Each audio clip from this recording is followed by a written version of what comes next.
Organizational psychology has played a major role in today's growing society by implementing different theories on various levels of psychology, such as sociology, anthropology, social psychology.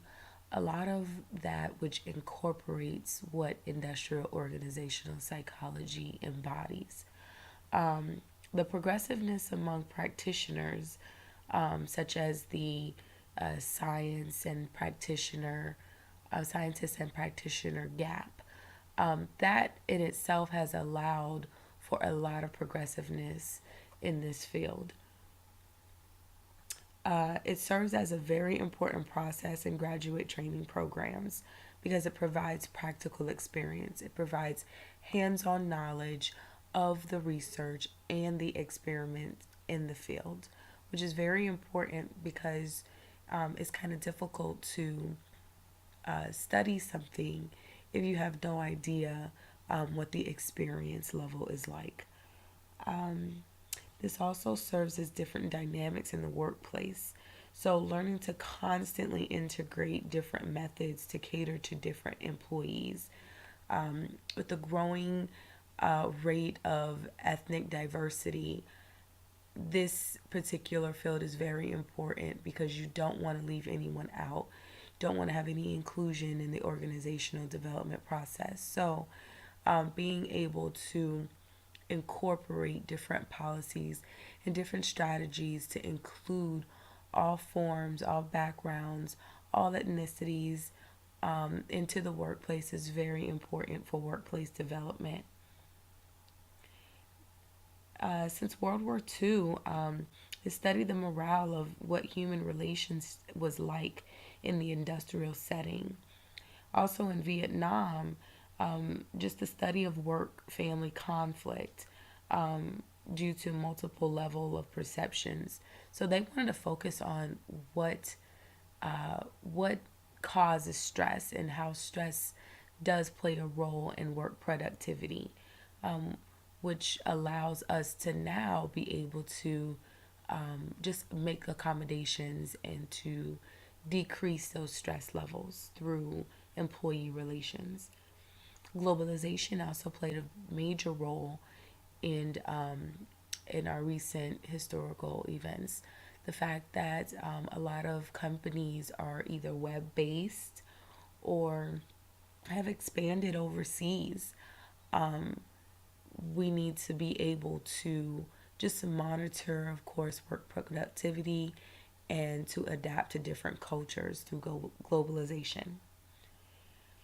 The advances in communication, as I mentioned, different levels of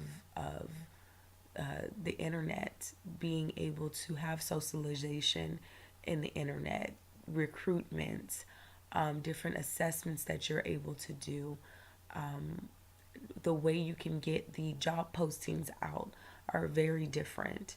And that does coincide to the development of an organization. And lastly, I mean, with 9/11, it allows us to focus on emergency preparedness. As we all know, the World Trade Center, they were an establishment, they were an organization.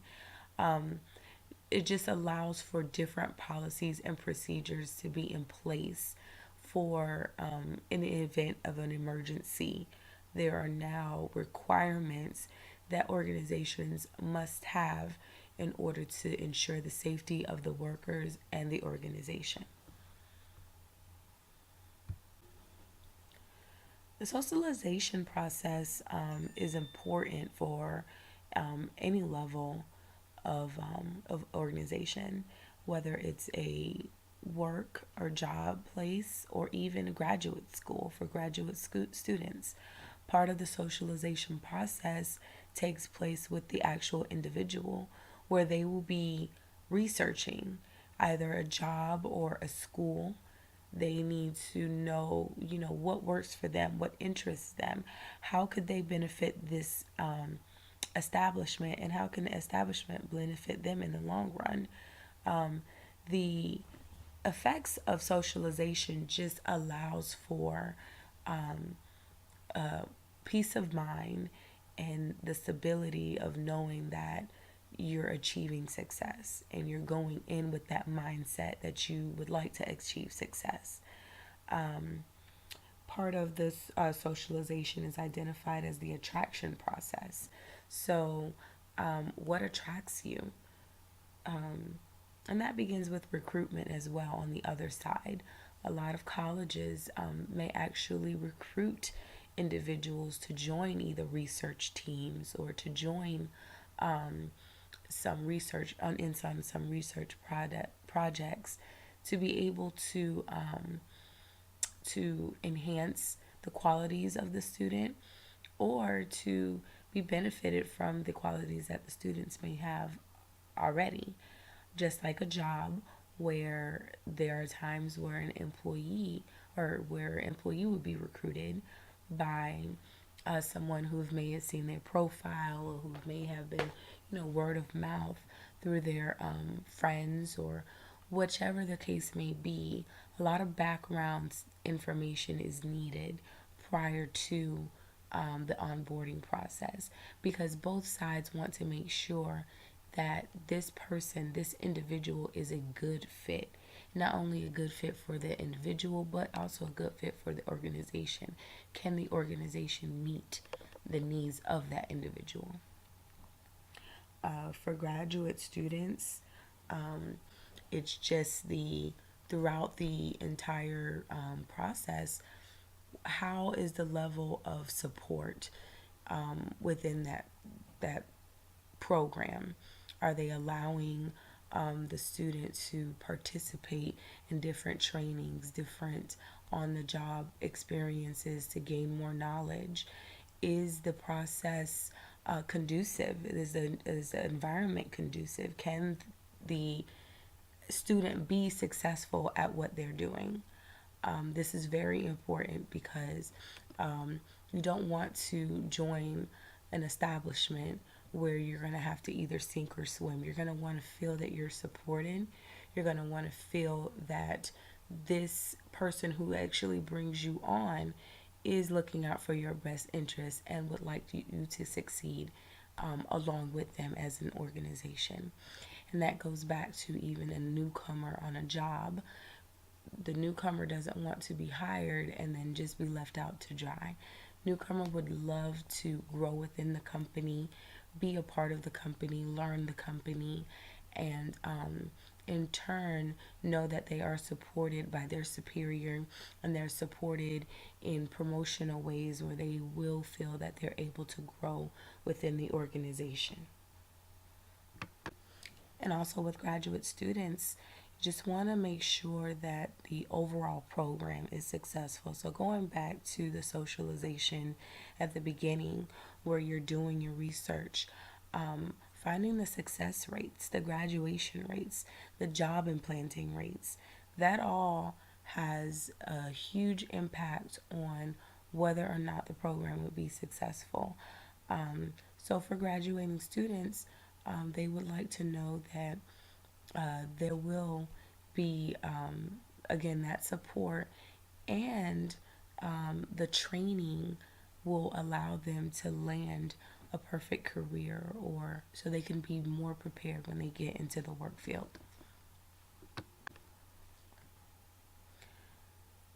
So with mostly everything, there may be a time where work family conflict may present itself, especially for established workers who have family. Different uh,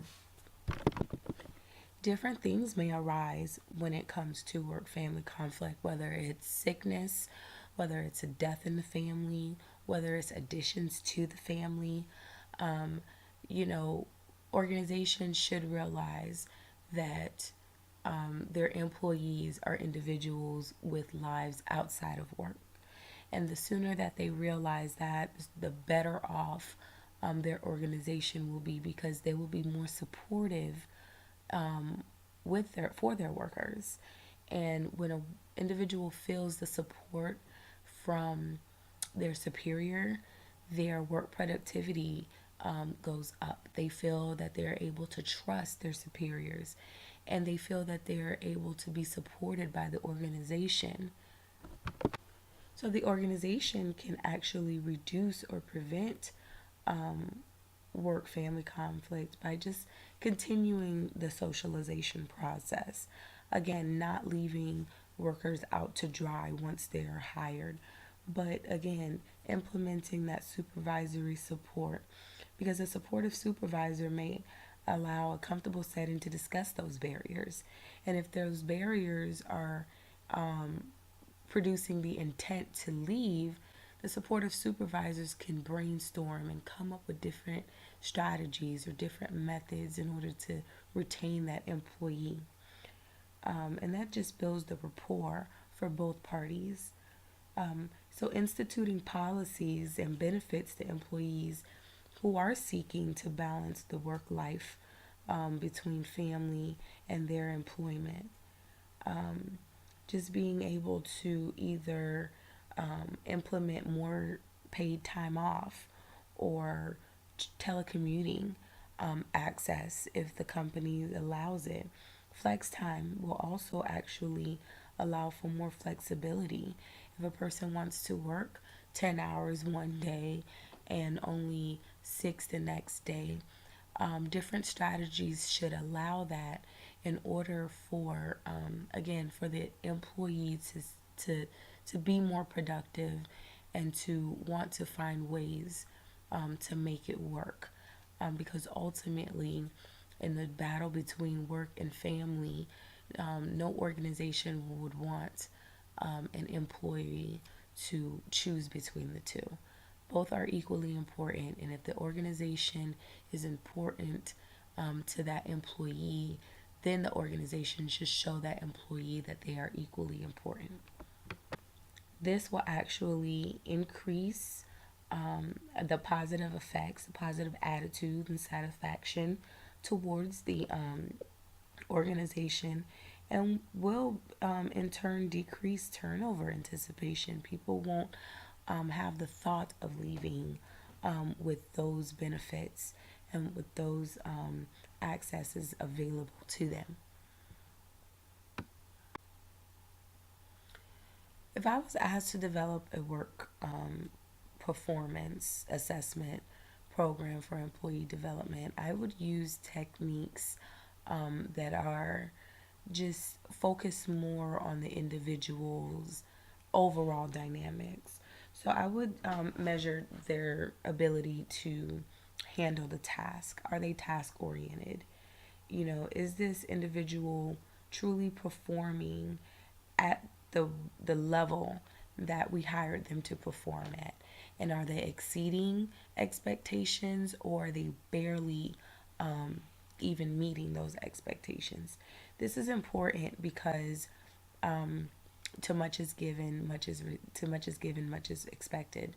So if you're providing this individual with tasks and they're not meeting those tasks, you got to reevaluate their role in the organization. And if they are exceeding those tasks, then you want to evaluate their ability to be able to adopt more tasks and to move up within that specific role or a different role that would meet their needs. Interpersonal communication is very important with either clients or customers, as well as their peers.